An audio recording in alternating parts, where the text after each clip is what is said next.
Olá pessoal, tudo bem? Como é que vocês estão? Espero que estejam muito bem. Aqui é o professor Tiago Meirinho, trazendo um alô para vocês, tá? Trazendo um vídeo aí para a gente falar sobre essa nossa nova etapa, essa nossa nova fase, que serão essas aulas à distância, né? Estamos longe, porém perto, graças à internet. A internet pode fazer isso por nós. Então, eu trouxe essa aula inicial para a gente falar um pouquinho sobre isso, como vai ser, e para a gente dar uma revisada no nosso assunto, dar uma revisada no que a gente viu até agora, certo?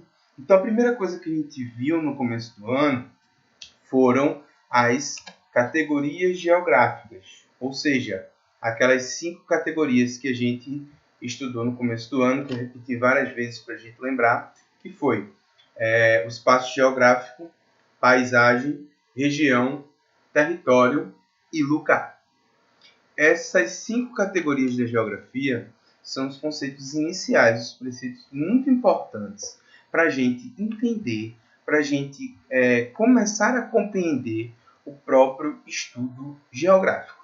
Então, vamos relembrar, tá? Espaço geográfico. Quando a gente fala espaço, quando a gente diz a palavra espaço, a gente está falando de uma forma genérica que a gente pode mudar dependendo da ciência. Então, o espaço, para quem estuda astronomia, o espaço sideral, por exemplo, o espaço para quem estuda arquitetura é o espaço de uma sala, o espaço de um quarto, de uma casa, e o espaço para geografia é nada mais, nada menos do que a relação do homem com a natureza. Quando a gente tem só a natureza, a gente vai ter o espaço natural, que é bem diferente do espaço geográfico, certo? O espaço natural é aquele onde a natureza está intocada. Ele praticamente não existe hoje. Regiões muito remotas são as únicas que ainda mantêm o espaço natural. Já o espaço geográfico é aquele que tem a relação do homem com a natureza. Então, quando essa relação ela é feita, a gente tem a criação do espaço geográfico, que, por sinal, é o objeto de estudo da geografia. A geografia vai se focar em estudar justamente o espaço geográfico, a relação homem-natureza. Então, muitas vezes vocês perguntam para a gente, professor, a gente está estudando bioma, está estudando planta, mas isso não é assunto de biologia? É assunto de biologia, mas a geografia também estuda, porque esses biomas têm uma relação. Qual é a diferença? O biólogo ele vai se focar para as características naturais desse bioma, para o que ele é, como ele é formado. Já nós, da geografia, a gente vai se focar para a questão natural, para a questão, para a questão da interação natural com o ser humano, que é justamente o espaço geográfico. Região é um trecho do espaço agrupado por características semelhantes. Então, o que é que vai definir a criação de uma região? São as características semelhantes que você escolhe. Então, quando a gente fala em região, a gente está citando aí locais que têm alguma característica semelhante. Eu até, em sala de aula, fiquei brincando com vocês, regionalizando a sala de diversas formas. A gente poderia regionalizar, por exemplo, por gênero, homem e mulher. Né? A gente poderia regionalizar por idade. Então, 15 anos, 14, 16, 17. A gente podia regionalizar por altura. Então, pessoas acima de 1,70 m, pessoas abaixo de 1,70 m, por diversos tipos de características. E o que é que vai mudar de uma para outra? A característica que você escolhe. Isso é muito importante, porque vão ter locais que vão pertencer a mais de uma região ao mesmo tempo. Vai depender de qual parâmetro você escolhe. Por exemplo, o México, ele pertence à América do Norte quando a divisão da região é geográfica, quando a característica escolhida é a geografia local, mas é a América Latina quando a questão é histórico-social, tá? Em relação à paisagem, é tudo que a gente vê em um lance, em um olhar. Ou seja, a paisagem é tudo. Paisagem é qualquer lugar que a gente olha. A gente costuma pensar em paisagem apenas como um local bonito, como um local agradável, como um local que você vai ter uma bela visão, aquela paisagem bonita, distância. Não, paisagem é tudo. Para todos os locais que nós olhamos, nós estamos vendo uma paisagem. Ela compõe todos os cenários. E a paisagem ela não é estática, ela é mutável, ela muda o tempo inteiro. Então, uma paisagem ela se transforma tanto com ações naturais como com ações do ser humano. Então, uma enchente ela pode mudar completamente a natureza, isso é uma causa natural, um furacão, uma tempestade, assim como a intervenção humana, destruindo uma floresta para fazer uma plantação, por exemplo. Então, é assim que a paisagem muda geralmente. Tá? Quanto a território, nós temos um trecho do espaço que possui relações de poder, de força. Território está ligado com fronteira. Então, pela definição das fronteiras de um país, pela definição da fronteira de um local, nós temos a criação de um território. Então, o território ele pode ser o território do Brasil, o território de Pernambuco, o território da cidade do Recife, mas ele também tem uma relação micro. A casa de vocês é um território. Vocês têm relações de poder nessa casa.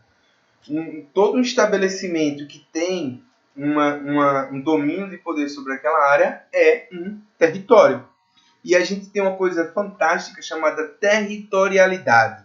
O que é isso? É o nosso comportamento dentro desse território. A gente age de maneiras diferentes quando nós estamos no nosso território e quando a gente está em um território que não nos pertence. Inclusive, existem até os territórios ilegais, como, por exemplo, os territórios dominados por traficantes, por criminosos, que vão criar um território dentro de outro território. Então, a situação da territorialidade vai mudar completamente. E, por último, nós temos o lugar, que é o trecho do espaço que a gente agrupa por sentimento.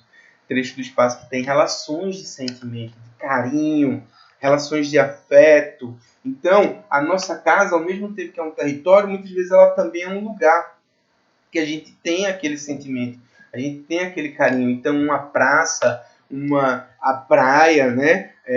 A praia de Candeias, a própria Candeias é um lugar para a maioria das pessoas que são de Candeias. Eu sempre brinco com vocês sobre isso, que as pessoas que são de Candeias, elas têm uma vida própria, um universo próprio, não saem de Candeias para nada, porque Candeias é um lugar para essas pessoas. Gente, outro assunto que a gente viu, que a gente visualizou esse ano, foi cartografia. Então, vale relembrar que a gente viu diversos elementos cartográficos interessantes, como escala, por exemplo, que é a representação que pode ser gráfica ou numérica, que vai indicar quantas vezes o mapa foi reduzido para caber, quantas vezes a superfície foi reduzida para caber naquele mapa. Então, uma escala, ela vai, se ela for representada numericamente, por exemplo, uma escala de 1 para 5.000, significa que aquele território foi reduzido 5.000 vezes. E a gente fez até uma tabelinha dizendo que era uma escala grande e uma escala pequena. Nesse caso, nós temos aí uma escala grande, porque o denominador é pequeno. Ou seja, a redução foi pequena. Então, você representa uma área pequena, porém com mais detalhes. Diferente de uma escala pequena, onde o denominador ele é grande. Então, você vai representar uma área grande, porém com menos detalhes. Qual é o melhor? Depende. Depende do tipo de mapa que você quer representar. E para a gente saber trabalhar com escala, é só a gente lembrar daquela fórmula onde a escala é uma distância no mapa sobre uma distância real. A gente também viu fusos horários. A gente falou sobre os movimentos da Terra e a gente percebeu que quando a Terra se desloca no seu movimento de rotação, a gente não tem a exposição ao Sol igualitária ao redor do planeta. Então, os fusos horários eles vão variar dependendo da região que você estiver. E por convenção, Greenwich é a hora zero. quanto mais a leste de Greenwich nós estamos, mais horas a gente adiciona. Quanto mais a oeste, menos horas, mais horas a gente retira, tá? E a gente muda um fuso a cada 15 graus, tá certo? Só para finalizar, vamos relembrar sobre projeções cartográficas. Lembre-se, todo mapa apresenta distorções. E a gente vai categorizar os mapas dependendo do seu tipo, né, da sua forma. Então a gente tem um mapa cilíndrico, que vai representar bem as áreas de baixa latitude, ou seja, próximas à linha do Equador, porém distorce conforme se afasta. Temos o cônico, que vai representar bem as áreas de médias latitudes, e o azimutal ou polar, que vai representar bem as áreas de altas latitudes. E a gente também pode separar os mapas pela característica que eles preservam. Então a gente tem um mapa conforme, ou seja, ele vai manter a forma.